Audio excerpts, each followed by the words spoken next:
안녕하세요. 저는 사람의 인성이 정말 중요하다고 생각하는 50대 초반 남자입니다. 만약에 여러분은 인성이 나쁜 사람이 내 사랑하는 가족을 건드린다면 어떻게 하실 건가요? 저는 이번에 그런 쓰레기 같은 인간한테 제가 할 수 있는 속 시원한 복수를 해줬답니다. 이제부터 그 이야기를 한번 해보려고 하니 잘 들어주셨으면 좋겠습니다. 저는 평범한 가정에서 자라 대학을 졸업한 후에 직장에 취업하게 되었어요. 그러다가 30대 초중반에 만난 여자랑 결혼을 하게 되었습니다. 아내는 성격도 밝고 활발한 사람이었어요. 그래서 그런지 결혼 초반엔 아내 덕분에 에너지도 더 생기는 것 같고 정말 좋았답니다. 아내는 저보다 출근을 좀 늦게 했는데 제가 출근할 때마다 항상 저의 옷 매무새를 가다듬어주는 사람이었어요. 여보, 넥타이가 이게 뭐야? 삐뚤어지지 않게 예쁘게 잘 매고 가야지. 역시 당신은 내 손길이 필요한 사람이라니까. 여보, 오늘도 열심히 일하고 파이팅해. 우리 여보 최고. 그런 아내와 결혼 1년 만에 아이가 생겼을 땐 정말 세상을 다 가진 듯이 행복했습니다. 아내도 얼마나 기뻤는지 제자리에서 펄쩍펄쩍 뛰더라고요. 여보, 내 뱃속에 우리 아이가 들어있대. 나도 이제 엄마가 되는 거야. 아유, 그렇다고 이렇게 막 뛰면 어떡해. 임신 초기인데 조심해야지. 여보, 나 지금 너무 행복해. 내가 아빠가 된다는 사실이 믿어지지 않아. 저는 아내가 임신한 그 이후부터 회사에서 일하는 게 전혀 힘들게 느껴지지 않을 정도로 행복했어요. 아내도 뱃속에 있는 아이한테 애정이 워낙 컸는지 태교에 집중하겠다며 임신하자마자 회사를 그만뒀습니다. 그런데 하루는 아내가 퇴근하고 집에 온 저한테 이러더라고요. 여보, 원래 태교할 땐 예쁜 것만 듣고 예쁜 것만 봐야 된대. 그래서 말인데 내 목에 반짝이는 거 딱 하나만 있으면 좋겠다. 그럼 거울 볼 때마다 예쁜 거 볼 수 있잖아. 저는 애교 있게 그렇게 말하는 아내가 귀여워서 갖고 싶어 하던 목걸이를 사줬습니다. 솔직히 내 아이를 임신한 아내한테 그 정도도 못 해주겠습니까? 그 이후에도 아내는 태교를 핑계로 이거 사달라 저거 사달라 했는데 그때까진 아내가 해달라는 건 최대한 해주려고 했습니다. 그런데 아내는 아들을 낳고 나서부터 점점 이상해지더군요. 임신 기간 동안 집에서 쉬느라 답답했으니 이제는 자유를 만끽하고 싶다고 하는 거예요. 저희 아들을 근처에 사시던 저희 어머니한테 맡기고 맨날 술 마시러 나갔습니다. 한 번은 야근하고 집에 늦게 들어간 적이 있었는데 아내가 술에 취한 채 혼자 집에 들어가는 거예요. 여보, 우리 서준이는?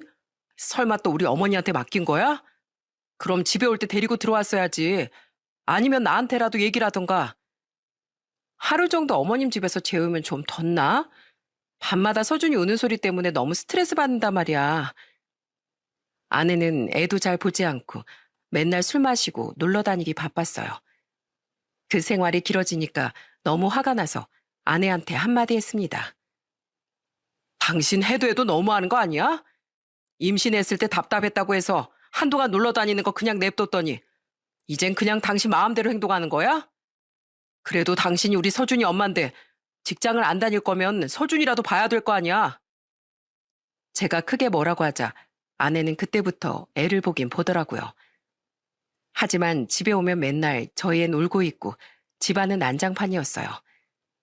제가 뭐라고 한마디라도 하면 자긴 할 수 있는 만큼 최대한 하고 있다며 저한테 짜증을 내더라고요. 그러다가 아내가 둘째를 임신하게 됐는데 그때부턴 더 많은 걸 요구하기 시작했습니다. 아, 내 친구는 임신하니까 시아버지가 외제차도 사줬다는데 난 애를 둘이나 임신할 동안 아무것도 없잖아. 아무것도 없긴 뭐가 없어. 당신 우리 서준이 임신했을 때 우리 아버지가 용돈 100만 원 주셨잖아. 겨우 그 100만 원 가지고 누구 코에 붙여? 그 돈으론 가방 하나도 못 사거든? 아내는 자꾸 잘 사는 집 친구들이랑 비교를 하곤 했는데 저희 집은 그럴 형편까진 되지 않아서 더 해줄 수가 없었어요. 그런데 아내는 그런 상황을 전혀 이해하지 못하는 것 같더군요. 그래도 그때까진 둘째가 태어나면 아내가 조금 더 책임감을 가지겠거니 했습니다. 하지만 그건 순전히 저의 착각이었어요. 아내는 둘째 아들 낳고 난 후 완전히 망나니가 되어버렸거든요. 당신 도대체 애 엄마 맞아? 무슨 술을 그렇게 마셔? 내가 무슨 맥주 한두 잔 가볍게 마시는 거 가지고 뭐라 한 적 있어? 마셔도 적당히 마셔야 될 거 아니야. 세상에 길바닥에 쓰러져서 자다가 경찰한테 연락 온 적이 한두 번이냐고. 참나. 아니 살다 보면 그럴 수도 있지 뭘 그래. 그럼 내가 스트레스 푸는 방법이 술 먹는 것뿐인데 술 못 마시면 난 스트레스를 어떻게 풀라고. 당신이 스트레스 받을 일이 뭐가 있어. 우리 애들도 우리 어머니가 다 봐주시고 집안일도 뭐 하나 제대로 하는 것도 없는데 하는 거라곤 맨날 밖에 나가서 술 먹고 노는 거밖에 없는데 도대체 스트레스 받을 일이 뭐가 있냐고. 하지만 아내는 제가 아무리 말해봤자 귓등으로도 안 듣더군요. 결혼 전엔 이런 사람인 걸 전혀 몰랐는데 그동안 이런 본 모습을 숨기고 살았다고 생각하니까 너무 어이가 없었습니다. 게다가 아내는 생활비 통장에서 마음대로 돈을 꺼내서 옷 사고 가방 사고 머리하느라 아주 난리도 아니었어요. 결국에 제가 생활비 통장을 못 쓰게 막았더니 어떻게 한 줄 아시나요? 제 친구가 선물해준 비싼 유모차를 자기 마음대로 중고로 팔아버린 거예요. 저는 그 사실을 알고 너무 화가 나서 아내한테 이렇게 말했습니다. 당신 진짜 제정신이야? 어디 할 짓이 없어서 애들 유모차를 갖다 팔아? 당신 그거 판 돈으로 뭐 했어? 또 술 마셨지? 그래, 술 마시고 맛있는 거 먹었다. 왜? 그러게 왜 나 돈도 못 쓰게 통장 비밀번호를 다 바꿔놓는데. 아니면 당신이 나 용돈으로 쓰라고 카드라도 한 장 주던가. 쓸 돈이 없으니까 내가 그런 거라도 팔아서 돈을 마련해야 되지 않겠어? 뭐라고? 당신 진짜 미쳤구나. 그렇게 돈이 쓰고 싶으면 나가서 직장을 다녀. 돈 한 푼 안 벌고 애도 안 보면서 뭘 그렇게 많은 걸 바래? 세상에 어떤 엄마가 자기 애들 타는 유모차를 팔아다가 술값으로 쓰냐고. 결국 보다 못한 저희 어머니가 아예 저희 집에 들어오셔서 저희 애들을 하루 종일 돌봐주셨어요. 그런데 한 번은 밤 늦은 시간에 술에 잔뜩 취해 들어온 아내를 보고 저희 어머니가 한마디 하신 적이 있었습니다. 애미 너 언제까지 그러고 살 거야? 애들은 엄마 없이 할머니 손에서 이렇게 크고 있는데 엄마란 인간이 술에 미쳐가지고 그러고 돌아다녀도 되는 거냐고. 그러자 아내는 술주정을 부리며 반말로 이러더라고요. 참, 아줌마가 뭔데 상관이야. 애 낳아줬으면 장땡이지. 키우는 것까지 내 알 바 아니거든. 애 둘 낳는 동안 나한테 뭐 해준 것도 아무것도 없는 주제에. 저는 그 모습을 보고 너무 화가 나서 아내에게 이렇게 소리쳤습니다. 당신 지금 우리 어머니한테 그게 무슨 막말이야? 애 낳아줬으면 장땡이라고? 당신 이러려고 나랑 결혼했어? 애 둘 낳아주고 돈 펑펑 쓰면서 마음대로 살려고 나랑 결혼한 거냐고. 그래, 그러려고 결혼했다. 그럼 뭐 어쩔 건데? 어차피 애가 둘이나 있는 이상 당신은 나 못 버려. 나한테 아주 단단히 코 낀 거라고. 난 계속 이렇게 살 거니까 당신이 내 인생 책임져야 돼. 그 순간 저는 이성의 끈이 끊어지는 느낌을 받았습니다. 이런 인간과는 더 이상 같이 살 수 없다는 결론을 내리고 말았어요. 뭐라고? 내가 코 낀 거라고? 헛소리 하지 마. 어차피 당신 지금도 우리 애들한테 관심도 없잖아. 어차피 엄마 역할도 안 하는데 내가 애들 때문에 당신이랑 이혼 못할 거라고 생각해? 우리 애들한텐 당신 같은 엄마 없는 게 100배는 더 나아. 그러니까 더 이상 우리 가족한테 민폐 끼치지 말고 나랑 이혼해. 당장 나랑 갈라서자고. 그러자 옆에 있던 저희 어머니도 저한테 이러시더군요. 그래, 나도 저런 며느린 필요 없다. 현동아, 애들은 내가 키워줄 테니까 애미랑은 이혼해라. 나도 더 이상은 네가 저런 애 때문에 고생하는 거 더 보고 있을 수가 없구나. 그렇게 저는 38살의 아내와 이혼하고 갈라서게 되었습니다. 아내는 재산에 기여한 바가 없어 거의 빈몸으로 쫓겨났어요. 그리고 경제력도 없었기 때문에 저희 애들도 제가 키우게 되었죠. 저는 이혼한 이후에 애들이랑 같이 부모님 집에 들어가서 살게 되었어요. 괜히 제가 이상한 여자를 만나는 바람에 저희 부모님한테 고생만 시켜드리는 것 같아서 너무 죄송하더라고요. 하지만 저희 부모님은 손주를 보는 게 즐겁다면서 오히려 저를 응원해 주셨답니다. 그래도 제가 힘을 낼 수 있었던 건 저희 애들 때문이었어요. 전처는 너무 싫었지만 제 자식들은 너무 사랑스럽고 예뻤거든요. 저는 당시 4살, 2살이었던 아이들에게 동화책을 읽어주는 시간이 정말 행복했답니다. 아빠, 동화책 읽어주세요. 오늘은 아기 돼지 삼형제 읽을래요. 자, 그럼 얼른 책 가져와서 아빠 무릎에 앉아봐. 아빠가 재미나게 읽어줄게. 저희 애들은 그렇게 제가 읽어주는 동화책 내용을 듣다가 졸리다며 눈을 비비곤 했어요. 저는 제 아이들을 지키기 위해서라도 더 열심히 일해야겠다는 생각이 들었습니다. 그러다가 저는 40대 초반에 직장을 그만두고 회사를 직접 차리게 되었어요. 월급쟁이로 사는 것엔 한계가 있으니 애들을 위해서라도 더 성공해야겠다는 마음이 들었거든요. 하지만 역시 사업이라는 게 쉽지만은 않더군요. 처음엔 자금난에도 시달리고 정말 힘들었습니다. 제가 자꾸 집에서 우울한 표정으로 한숨을 쉬니까 저희 어머니가 저한테 이러시더군요. 현동아, 너 왜 그러니? 요즘에 일이 잘 안 풀리니? 아, 그게 얼른 자리 잡아서 우리 애들한테 자랑스러운 아빠가 되고 싶은데 사업이라는 게 생각보다 더 힘드네요. 현동아, 물론 지금은 힘들겠지만 열심히 하다 보면 언젠간 빛을 보게 되는 거란다. 사업이라는 게 그렇게 금방 성공할 수 있는 거면 너도 나도 다 하지 않았겠니? 넌 지금 충분히 잘하고 있으니까 언젠간 성공한다는 마음가짐으로 꾸준히 해보렴. 우리가 네 뒤에서 항상 응원하고 도와주마.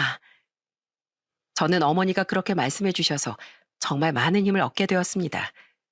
그리고 어머니 말대로 언젠간 꼭 성공한다는 생각으로 열심히 회사를 이끌어 나갔어요.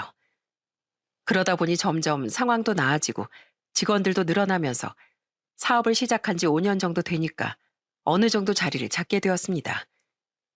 이제는 그래도 저희 애들을 부족하지 않게 키울 수 있을 정도는 되었어요. 저는 그제야 떳떳한 아빠가 된 것 같아서 너무 기분이 좋더군요. 그래서 항상 애들만 생각하며 열심히 일을 하고 있었는데 한 번은 친한 거래처 사장님께서 저한테 이런 말씀을 하시는 겁니다. 김 사장님, 아직 나이도 젊은데 언제까지 혼자 있을 겁니까? 나중에 애들 다 장가가고 나면 외로워서 안 돼요. 1살이라도 젊을 때 평생을 같이 할 짝을 얼른 만나야죠. 나 아는 사람 딸 중에 진짜 괜찮은 아가씨가 하나 있는데 내가 중매 한번 서줄 테니까 한번 만나봐요. 내가 웬만해선 중매 같은 거 안 서는데 김 사장님이 워낙 좋은 분이라 내가 소개시켜주고 싶어서 그래요. 저는 처음엔 거래처 사장님의 제안을 거절했어요. 상대방이 초혼이라길래 저 같은 남자는 만나고 싶어 하지 않을 것 같았거든요. 그런데도 계속 거래처 사장님이 만나보라고 하시길래 결국 그 여자분을 만나게 되었습니다. 그렇게 만나게 된 여자가 바로 지금의 제 아내였어요. 아내는 저보다 7살이 어린 직장인이었습니다. 처음 만났는데 환하게 웃는 걸 보고 조금 걱정이 되더라고요. 저기요, 은혜 씨. 사실 저 이혼남에 애도 둘이나 있습니다. 혹시 모르고 나오신 거면 지금이라도 아셔야 될 것 같아서요. 솔직히 은혜 씨는 초혼이신데 저 같은 남자 만나기엔 좀 아깝잖아요. 네? 아깝게 뭐가 아까워요? 그리고 저 현동 씨한테 애 있는 거 다 알고 나왔어요. 그런데 그게 뭐 어때서요? 사람만 좋으면 되는 거죠. 그리고 저 애들 되게 좋아하거든요. 아, 그래도 애들을 좋아하는 거랑 남의 자식을 키우는 거랑은 또 다른 문제잖아요. 은혜 씨가 만약에 저랑 잘 된다면 굉장히 큰 부담이실 수도 있는데 정말 괜찮으시겠어요? 남의 자식이라고 생각하면 남의 자식이지만 가슴으로 품으면 제 자식이 될 수도 있는 거 아닌가요? 요즘엔 입양 가족도 많고 애 있는 상태로 재혼하는 가정도 많은데 그게 그렇게 큰 문제가 될 거라고는 생각하지 않아요. 그나저나 저 애들 얼굴 궁금한데 한번 봐도 돼요? 사진 찍어 놓은 거 없으세요? 저는 그 말에 휴대폰에 있던 저희 애들 사진을 아내에게 보여줬습니다. 그러자 아내는 밝게 웃으며 이렇게 말하더라고요. 우와, 애들이 아빠를 닮아서 그런지 인상이 너무 좋네요. 똑부러지게 생긴 게 공부도 엄청 잘하겠어요. 아내는 제가 이혼남에 애가 둘이나 있는데도 전혀 거리낌 없이 저를 대하더라고요. 게다가 저희 애들한테도 관심을 가져주는 게 너무 좋았어요. 그렇게 저는 아내와 정식으로 만나게 되었습니다. 아내는 전처와는 달리 정말 한없이 마음이 넓고 착한 사람이었어요. 한 번은 아내랑 만났는데 집에 가기 전에 저보고 마트를 들르자고 하는 거예요. 그래서 마트에 갔는데 카트에 과자랑 간식들을 막 담기 시작하더군요. 오빠, 오빠네 애들 초등학생이니까 이런 거 좋아하지? 어떤 과자를 좋아하는지 몰라서 내가 맛있어 보이는 걸로 담긴 했는데 애들이 잘 먹어줬으면 좋겠다. 이거 오늘 애들 갖다 주고 혹시 애들이 잘 안 먹는 거 있으면 나한테 좀 알려줘. 내가 공부 좀 하게. 저는 그날 아내가 사준 간식들을 집에 들고 가 저희 애들에게 주면서 이렇게 얘기했어요. 얘들아, 오늘 아빠가 친구를 만나고 왔는데 아빠 친구가 너희한테 이렇게 간식을 많이 사주셨어. 어때? 마음에 들어? 먹어보고 맛있는지 맛없는지 아빠한테 다 얘기해줘야 돼. 알았지? 그렇게 저희 애들한테 아빠 친구라는 존재를 처음으로 알린 후 그 다음번엔 아내랑 같이 애들을 만나게 되었어요. 아내가 저희 애들한테 햄버거도 사주고 피자도 사주면서 정말 잘해주더라고요. 애들이 맛있게 먹는 모습을 흐뭇한 표정으로 바라보고 있는 아내를 보면서 정말 고맙다는 생각이 들었습니다. 그러다가 한 번은 아내가 저한테 애들을 데리고 놀이공원을 가자고 하더라고요. 애들도 좋다고 하길래 다 같이 놀이공원으로 향했습니다. 애들은 저희 아내랑 몇 번 봐서 그런지 아내를 잘 따르더라고요. 이모, 우리 솜사탕 사 먹어요. 솜사탕? 그래, 좋아. 무슨 색으로 사줄까? 하늘색 아니면 핑크색? 솜사탕 말고 다른 거 먹고 싶은 건 또 없어? 추러스는 어때? 슬러시는? 우와, 그거 다 사주시게요? 역시 이모 최고. 이모, 우리 솜사탕 먹고 나서 저기 있는 놀이기구 타러 가요. 우리 아빤 그런 거 잘 못 타서 재미없단 말이에요. 놀이기구 좋지. 대신 너희 그거 타고 무섭다고 울면 안 된다. 울면 아줌마가 엉덩이에 뿔 난다고 놀릴 거야. 그날 하루 종일 저희 애들하고 얼마나 재밌게 놀았는지 모릅니다. 그런데 다 놀고 집에 가려던 그때 갑자기 저희 큰아들이 저희 아내한테 이러는 거예요. 근데 이모, 사실 우리 아빠 친구 아니고 여자친구죠? 저 다 알고 있어요. 뭐라고? 여자친구 맞잖아요. 저도 알 건 다 아는 나이거든요. 이모랑 우리 아빠랑 서로 엄청 다정하게 쳐다보는 거 내가 다 봤어요. 그리고 그냥 친구가 아니라 여자친구니까 저희한테 이렇게 잘해주시는 거잖아요. 그러자 옆에 있던 저희 둘째 아들도 이러더군요. 뭐야, 진짜로 이모가 우리 아빠 여자친구예요? 그럼 이모가 우리 엄마가 될 수도 있는 거네요? 우와, 신난다. 저와 아내는 애들의 말을 듣고 정말 깜짝 놀라고 말았습니다.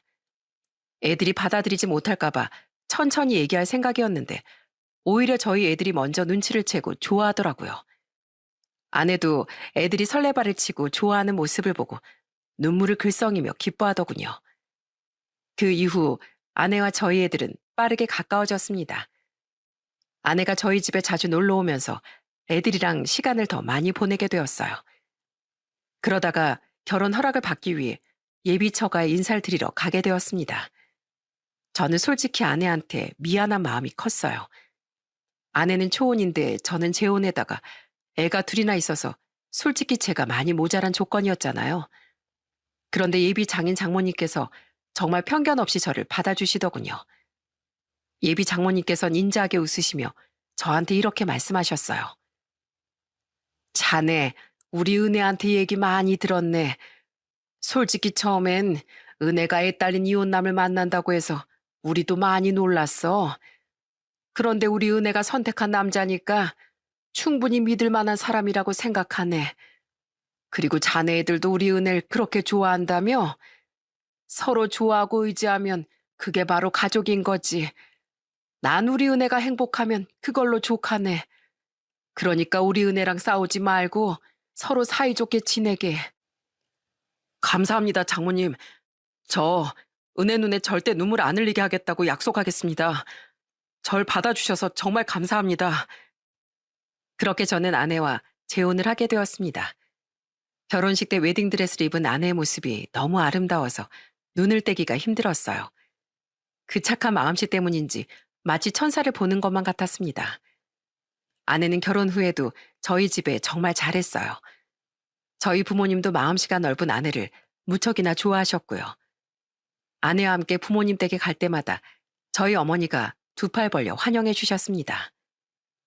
아이고, 우리 보물 왔네, 보물 왔어. 배고프지? 얼른 들어와서 밥 먹어. 어머님, 벌써 밥을 다 차려놓으셨어요? 제가 좀 도우려고 일부러 더 일찍 왔는데. 네가 그럴 줄 알고 내가 더 일찍 준비해놨지. 우리 집에 정말 귀중한 보물인데 내가 귀한 손에 물 묻히며 쓰나. 게다가 아내는 저희 애들과도 여전히 잘 지냈습니다. 저희 애들도 아내를 금방 엄마라고 부르며 엄청 잘 따랐어요. 얘들아, 오늘 엄마랑 같이 요리 교실 할까? 오늘의 메뉴는 수제비. 어때, 수제비? 우리 같이 밀가루 반죽부터 해보자. 우와, 진짜 재밌겠다. 엄마, 저 그럼 야채 써는 것도 해보면 안 돼요? 나도 연습 많이 해서 엄마처럼 칼질 잘하고 싶단 말이에요.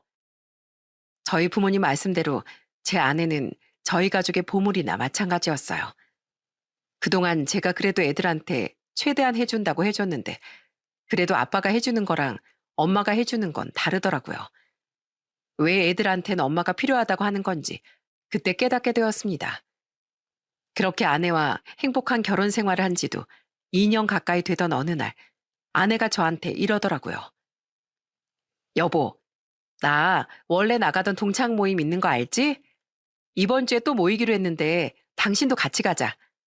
결혼한 애들은 남편도 데려오는 모임이라서 나도 당신 데려가고 싶단 말이야. 그렇게 저는 아내와 함께 처음으로 아내 동창 모임을 나가게 되었습니다. 학교 동창회처럼 큰 모임은 아니었고 친한 동창 한 5명 정도 모이는 모임이었어요. 저는 아무래도 나이가 좀 있다 보니 젊어 보이고 싶은 마음에 청바지에 티셔츠를 입고 아내와 함께 모임 장소로 향했습니다. 식당 안에 아내와 같이 들어갔는데 아내의 친구 한 명이 반갑게 손을 흔들면서 인사를 하더라고요. 어? 은혜 왔네? 은혜야, 진짜 오랜만이다. 뭐야, 너 경숙이잖아? 네가 여긴 왜 왔어?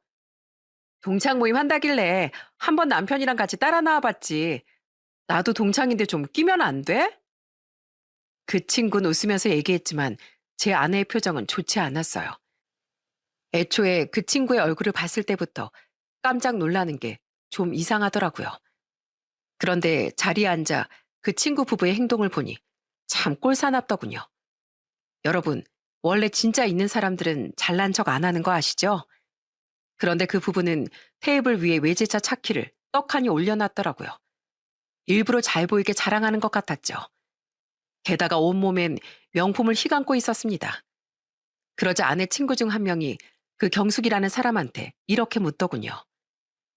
경숙아, 너 지금 걸치고 있는 거 다 명품 아니야? 그동안 소식도 잘 모르고 살았는데 너 꽤 잘 나가나 보다. 당연하지. 우리 남편이 사업하는데 진짜 잘 나가거든. 돈을 어찌나 잘 버는지 아우 써도 끝이 없다니까. 내가 명품 질린다고 해도 어찌나 계속 사주는지. 지금 내 머리부터 발끝까지 다 우리 남편이 해준 거야. 너네 이게 얼마짜린 줄 알아? 지금 내가 입고 있는 이 원피스만 해도 300만 원짜리야. 그리고 내가 신고 온 이 굿은 얼만 줄 아니? 너넨 내가 금액 말하면 아주 깜짝 놀랄 거다. 세상에 저는 돈 자랑을 저렇게 대놓고 하는 사람은 처음 봤습니다. 그런데 뭐 자랑이야 할 수도 있지만 그것보단 다른 문제가 있더라고요. 그 경숙이란 친구가 저를 위아래로 훑어보더니 갑자기 이러는 거예요. 안녕하세요. 예전에 한 번 이혼하시고 은혜랑 재혼한 거라면서요? 이웃남이 초혼인 여자랑 결혼하기가 쉽지 않았을 텐데. 그나저나 은혜야. 내가 재작년에 너 결혼할 때 바빠서 못 갔어. 미안하다 얘. 아니야, 괜찮아. 마음만 받을게. 그런데 너희 남편이랑 너랑 몇 살 차이라고 그랬지? 7살 차이라고 했나? 아휴, 얘 7살이 아니라 17살 차이 나는 거 아니야? 저기요, 은혜 남편분. 이름이 뭐라고 했죠? 아, 저는 김현동입니다. 현동 씨, 우리 은혜랑 같이 다니려면 머리 좀 심으셔야겠어요. 누가 보면 부부 사이가 아니라 삼촌이랑 조카 사이인 줄 알겠어요. 뭐라고요? 아니, 솔직히 그렇잖아요. 남자 나이 들면 머리숱이 생명인데 그렇게 머리숱이 훤해서야 창피해서 어디 같이 다니겠어요? 저희 남편 좀 보세요. 머리가 아주 새까맣고 풍성하잖아요. 사실 제가 대머리는 아니지만 머리숱이 좀 없는 편이었는데 대놓고 그런 식으로 말하는 걸 보고 너무 어이가 없더군요. 그런데 그 친구는 계속해서 저를 자기 남편이랑 비교하면서 막말을 하더군요. 우리 남편은 옷걸이가 좋아서 머리보도 멋있잖아. 게다가 손도 커서 친구들 만나면 밥도 자기가 다 쏘는 사람이야. 아휴, 남자를 만나려면 내 남편 같은 사람을 만나야지. 안 그래, 은혜야? 너 아무래도 남자 보는 눈이 너무 낮은 거 아니냐? 그러자 옆에 있던 다른 친구들이 보다 못해 한마디 하더군요. 야, 이경수, 넌 무슨 말을 그렇게 해? 괜히 분위기 흐리지 말고 얼른 밥이나 먹어. 너 때문에 지금 은혜 표정 썩은 거 안 보여? 솔직히 무례한 그 행동 때문에 화가 났지만 처음 가는 동창 모임이기도 해서 분위기를 깨고 싶지 않은 마음에 그냥 참았습니다. 제 아내도 아무 말도 없이 그냥 밥만 먹더군요. 저희가 아무 반응도 안 하니까 그 경숙이라는 친구도 그냥 친구들이랑 떠들고 놀았어요.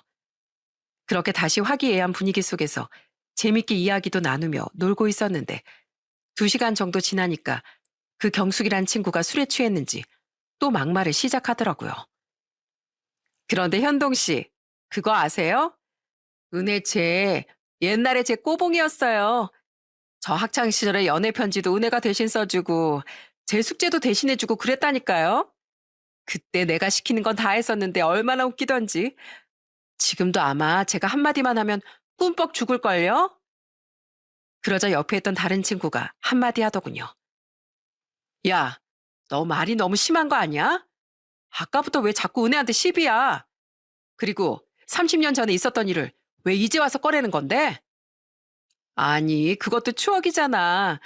학창 시절의 소중한 추억을 현동 씨한테도 알려주고 싶어서 얘기한 건데 그게 뭐가 잘못됐어? 그게 무슨 추억이야? 네가 착한 은혜를 일방적으로 괴롭힌 거지. 은혜가 공부도 잘하고 인기도 많으니까 네가 질투해서 그런 거잖아. 그런 거 아니거든. 내가 은혜를 질투하긴 왜 질투해? 맞잖아. 은혜가 연애 편지 대신 써준 그 남자애도 사실 너 말고 은혜를 좋아하고 있었잖아. 그래서 그 남자애가 너 뻥 차버린 거 기억도 안 나? 에이씨, 아니라니까. 내가 저런 가난한 애를 왜 질투해? 은혜 쟤네 집이 엄청 가난해서 쟤네 엄마가 우리 엄마 종이었잖아, 종. 야, 너 무슨 말을 그렇게 해? 아무리 그래도 부모까지 들먹이는 거 너무한 거 아니야? 내가 뭐 틀린 말 했어? 우리 엄마가 쟤네 엄마한테 월급 줬으니까 뭐 종이나 마찬가지 아니야? 그런데 그때였어요. 참다 참다 폭발한 저희 아내가 앞에 있던 맥주잔을 들어 그 친구의 얼굴에 확 뿌려버렸습니다. 그 친구는 깜짝 놀라 소리를 지르더군요. 어, 이게 뭐야? 너 지금 나한테 못 뿌린 거야? 맥주 뿌렸다, 왜? 하도 제정신 아닌 것 같길래 정신 좀 차리라고 뿌렸다. 그나저나 3살 버릇 여든 간다더니 넌 아직도 그 못된 성깔 못 버렸냐? 너 이제 어린애 아니야. 40대 아줌마라고. 나이 먹었으면 제발 철 좀 들어라. 넌 언제까지 그따위로 살래? 뭐라고? 너 지금 나랑 해보자는 거야? 내 말 한마디에 꼼짝도 못하던 꼬봉 주제. 너 당장 나와. 어디 나랑 한판 붙어보자고. 붙긴 뭘 붙어. 너 같은 애하고는 상대하고 싶지도 않아.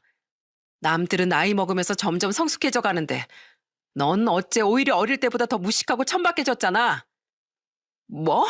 무식하고 천박해? 너 말 다 했어? 그런데 그때 옆에 있던 그 친구의 남편이 벌떡 일어나더니 제 아내한테 삿대질까지 하면서 소리를 치더군요. 이보세요. 지금 내 아내한테 뭐 하는 짓입니까? 학창 시절에 우리 와이프 꼬봉이었다면서 나이 먹으니까 눈에 뵈는 게 없어요? 그 남편까지 일어나서 쌍으로 제 아내를 공격해대는데 제가 가만히 있을 수 있겠습니까? 저도 너무 화가 나서 자리에서 벌떡 일어났습니다. 그런데 일어나 보니 그 남자가 저보다 머리 하나는 작더라고요. 제 키는 183이었는데 그 사람은 한 165 정도밖에 안 되는 것 같았어요. 저는 아래쪽으로 내려다보면서 이렇게 얘기했습니다. 이봐요.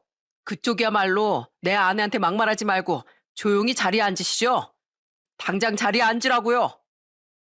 그런데 그 남편은 제 덩치를 보고 쫄았는지 갑자기 당황해서는 기어 들어가는 목소리로 이러더군요. 앉으면 되잖아요. 앉을게요. 아유, 앉습니다. 네, 네. 그러자 이번엔 옆에 있던 아내의 다른 친구들이 한마디씩 하더군요. 아휴, 도대체 경숙이 쟨 누가 부른 거야? 우리끼리 원래 모이던 멤버가 있는데 왜 쓸데없이 쟤를 부른 거냐고. 미안해, 내가 불렀어. 경숙이가 나보고 하도 우리 모임에 나오게 해달라고 조르길래 한 번 데리고 왔는데 이런 식으로 깽판 칠 줄은 몰랐지. 야, 이경수, 너 이러려고 나한테 우리 모임 나오게 해달라고 졸랐니? 너 다음부턴 절대로 우리 모임에 낄 생각하지 마. 너 때문에 괜히 좋은 날 분위기만 다 망가졌잖아. 얘들아, 우리 그냥 나중에 시간 맞춰서 다시 모이자. 경숙이는 빼고. 결국 그날은 그렇게 모임이 파괴되었습니다. 대리를 불러서 아내랑 같이 집에 가는데 아내는 창문만 바라보며 아무 말도 하지 않더라고요. 저는 너무 속상한 마음에 아내한테 이렇게 물었어요. 여보, 도대체 그 경숙이란 친구는 왜 그렇게 당신을 못 잡아먹어서 안달인 거야? 학창 시절에 당신을 그렇게 괴롭혔다는 게 사실이야? 그러자 아내는 여태까지 제가 몰랐던 학창 시절의 일들을 얘기해주기 시작하더군요. 아내는 시골에 살면서 경숙이라는 친구와 윗집 아랫집에 살았다고 하더라고요. 아내의 집은 엄청 가난했는데 그 친구의 집은 정반대였답니다. 경숙이네 아버지는 읍장이었고 마을에서도 입김이 센 사람이었대요. 게다가 경숙이네 어머니는 큰 마트를 운영하셨다고 합니다. 그런데 하필이면 장모님이 그 마트에서 일하는 직원이었던 거예요. 그런데 그 사실을 알게 된 경숙이란 친구가 그때부터 학교에서 제 아내를 괴롭히기 시작했답니다. 자기 엄마가 저희 장모님이 일하는 마트의 사장이라는 점을 이용해 갑질을 하기 시작한 거죠. 야, 나 숙제하기 싫은데 네가 좀 대신해주라. 난 오늘 친구들이랑 놀기로 해서 시간 없거든. 싫어. 내가 왜 네 숙제를 해줘야 되는데. 니네 엄마가 우리 엄마 꼬봉이니까 너도 내 꼬봉이잖아. 그러니까 당연히 내가 시키는 건 다 해야 되는 거 아니야?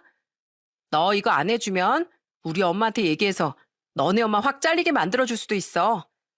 그럼 너네 집 지금보다 더 가난해져서 굶어 죽을지도 몰라. 게다가 한 번은 장모님이 아내한테 운동화를 새로 사준 적이 있었대요. 그런데 그 경숙이라는 친구가 아내 운동화를 보더니 이러더랍니다. 뭐야, 새 운동화 샀네? 돈도 없는 주제에 운동화 살 돈은 있었나 봐. 이런 건 또 내가 신고식 한번 해줘야지.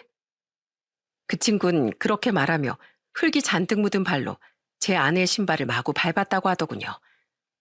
아내는 너무 화가 나서 경숙의 머리채를 잡아뜯으며 소리를 질렀답니다.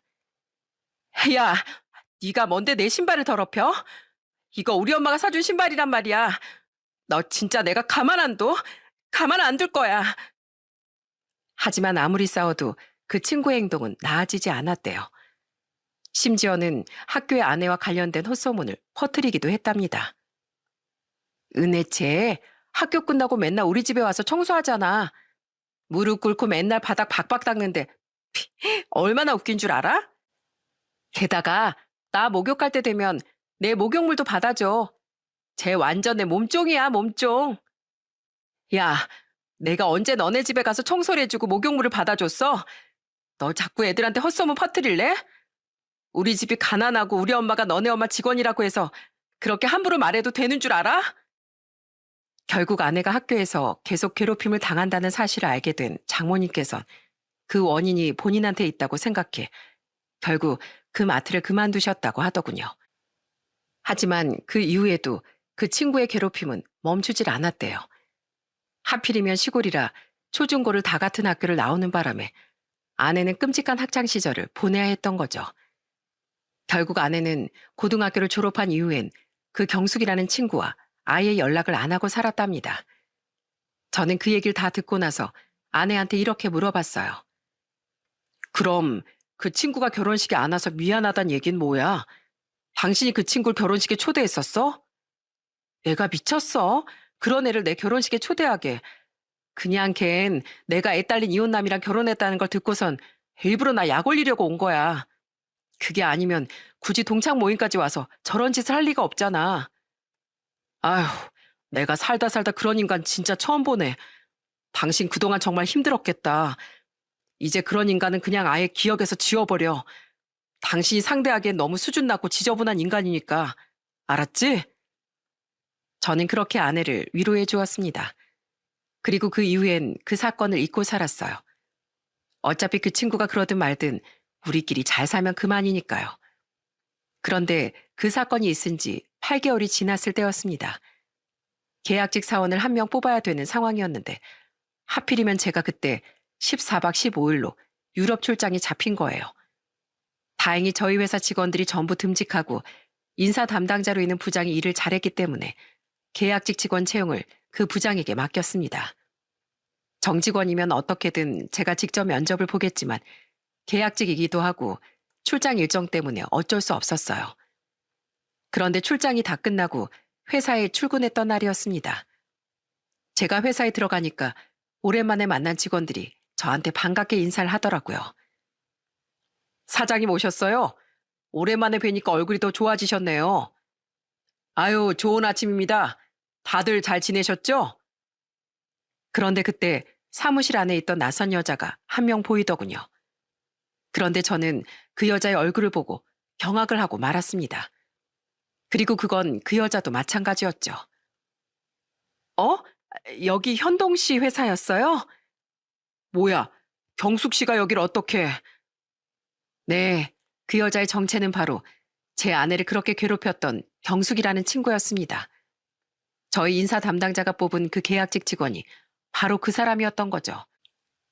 저는 정말 놀라 자빠지는 줄 알았습니다. 그런데 그 사람은 아무렇지도 않게 웃으며 저한테 이러더라고요.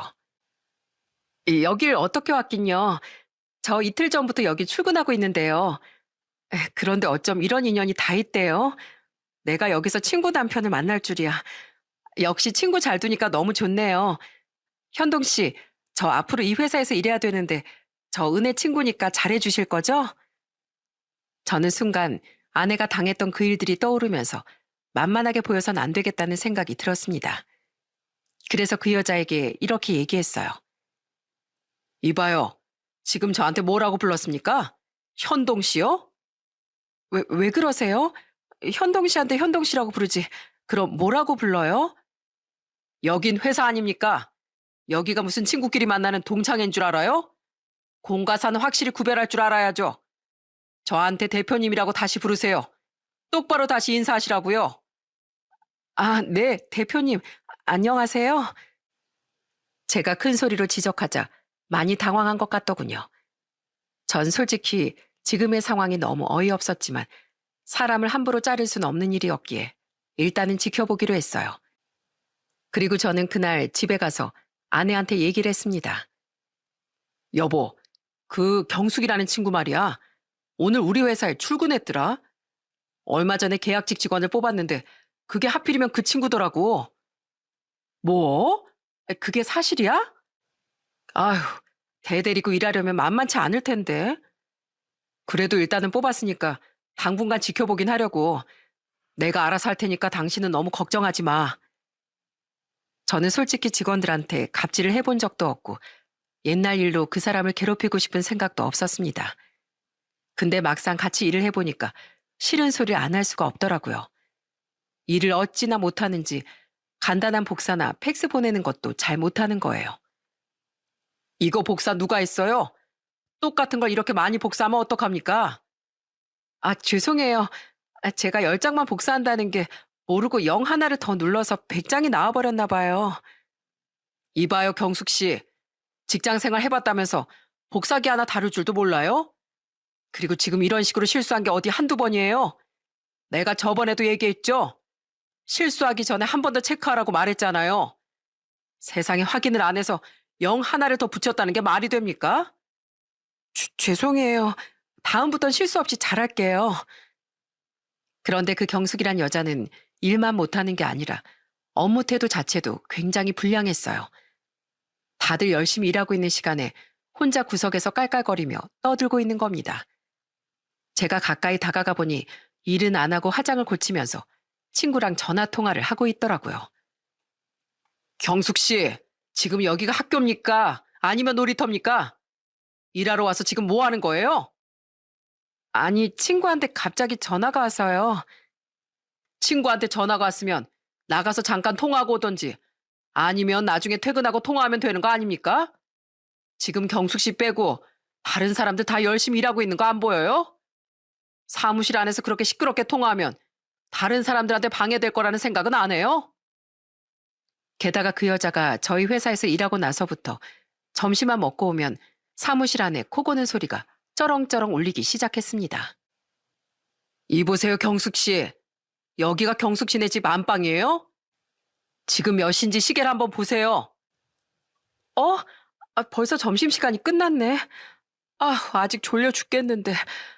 대표님, 저 너무 피곤해서 그런데 10분만 딱 더 자면 안 될까요? 딱 10분만 더 자면 머리가 개운해질 것 같은데. 뭐라고요? 지금 나랑 장난합니까? 여기가 경숙 씨 낮잠 자는 곳인 줄 알아요? 내가 점심시간 때 엎드려서 자는 것까지 뭐라고 안 하겠는데 업무 시간은 지킬 줄 알아야죠. 여긴 일하는 곳입니다. 집이 아니라 회사라고요. 심지어 그 여잔 배려심도 없는지 개념 없는지까지 하더군요. 제가 직원들 먹으라고 과자도 많이 사놓고 탕비실 냉장고에 아이스크림도 가득 채워놨었는데 며칠 지나지 않아 그 간식들이 다 없어져 버린 거예요. 저희 회사는 개인별로 쓰레기통이 다 있었는데 세상에 그 여자가 쓰는 쓰레기통에 다 먹은 간식 봉지가 가득 차 있더라고요. 이봐요, 경숙 씨. 탕비실에 있는 간식들 경숙 씨가 다 먹었습니까? 경숙 씨 쓰레기통에 간식 봉지가 한가득 있던데요. 대표님이 딱 제가 좋아하는 간식들로만 사다 주셨길래 제가 좀 많이 먹었죠. 어쩜 그렇게 제 취향을 잘 아세요? 이보세요. 제가 그 간식을 경숙 씨 혼자 다 먹으라고 사다 둔 줄 알아요? 회사에서 공동생활하는데 다 같이 먹는 간식을 혼자 다 그렇게 먹어버리면 어떡합니까? 경숙 씨 때문에 다른 직원들은 하나도 못 먹는 거잖아요. 자꾸 이런 식으로 이기적으로 행동할 겁니까? 저는 살다 살다 이렇게까지 개념 없는 직원은 정말 처음 봤습니다. 그뿐만 아니라 일을 시키면 하기 싫다고 징징거리고 조금이라도 일이 많으면 칼퇴 못한다면서 짜증을 내더라고요. 저는 그때마다 아닌 건 아니라고 확실하게 알려주기 위해 따끔하게 한마디씩 했습니다.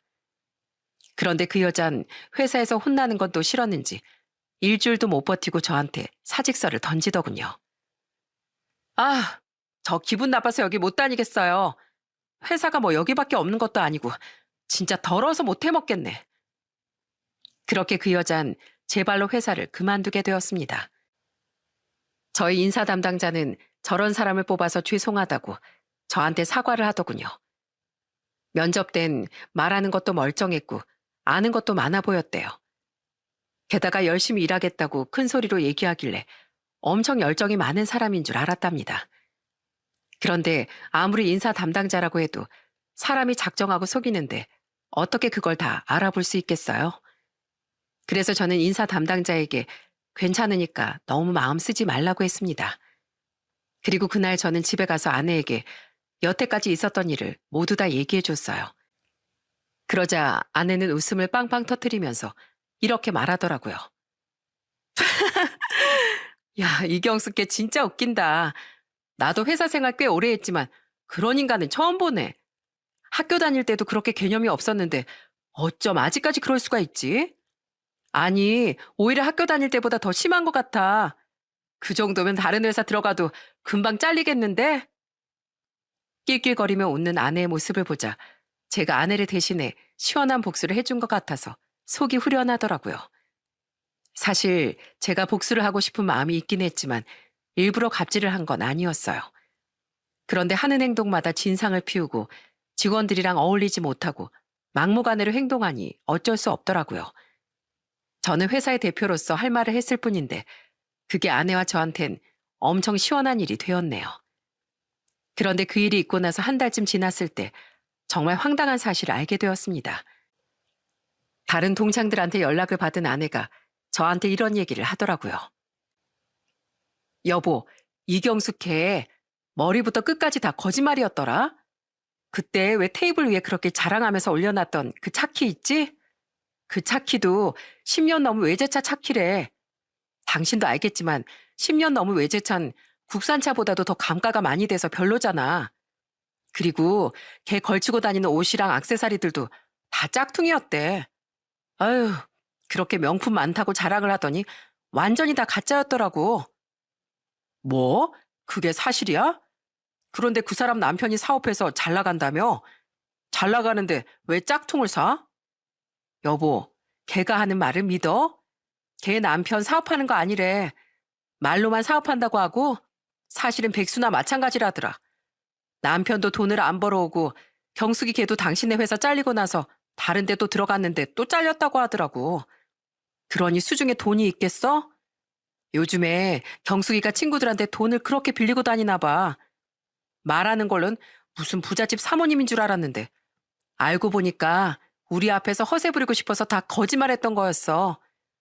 예전엔 그렇게 잘 사는 집이었는데 뭐 때문인지 몰라도 지금은 집안 자체가 아주 쪽박 찬 것 같더라고.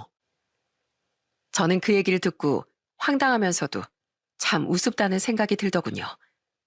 자기가 가진 것에 만족하며 살 줄도 알아야 하는데 왜 그런 거짓말까지 해가면서 허세를 부렸는지 이해할 수가 없었어요. 아마 제가 짐작하기론 학창 시절에 남들 머리 꼭대기에서 놀던 그 시절을 잊지 못해서 거짓말한 건 아닐까 하는 생각이 들더군요.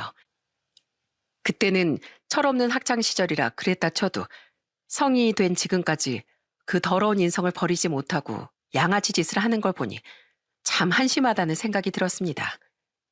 우리나라 속담 중에 재벌을 개 못 준다 라는 말이 있죠. 아마 그 사람은 이 나이까지 그 인성을 고치지 못했으니 아마 앞으로도 계속 그렇게 가짜 인생을 살지 않을까 싶어요. 과연 그렇게 살아서 얻는 게 무엇일지 그 사람에게 묻고 싶네요. 지금이라도 정신 차리고 남들을 배려하면서 살았으면 좋겠지만 아마 그런 인간이 바뀔 일은 없을 거라고 봅니다. 지금 그 일이 있은 지 또 2년이 지났어요. 어느덧 저희 애들은 고등학생, 중학생이 되었네요. 요즘 저희 애들은 저보다 더 제 아내를 좋아한답니다. 저희 애들을 친자식처럼 사랑으로 아껴주는 아내에게 항상 감사한 마음으로 살고 있어요. 앞으로도 저희 가족이 계속 화목하게 살 수 있도록 저 역시도 많이 노력을 하려고요. 그럼 여러분, 오늘 하루도 가족들과 행복한 시간 보내시기 바랍니다. 들어주셔서 감사합니다.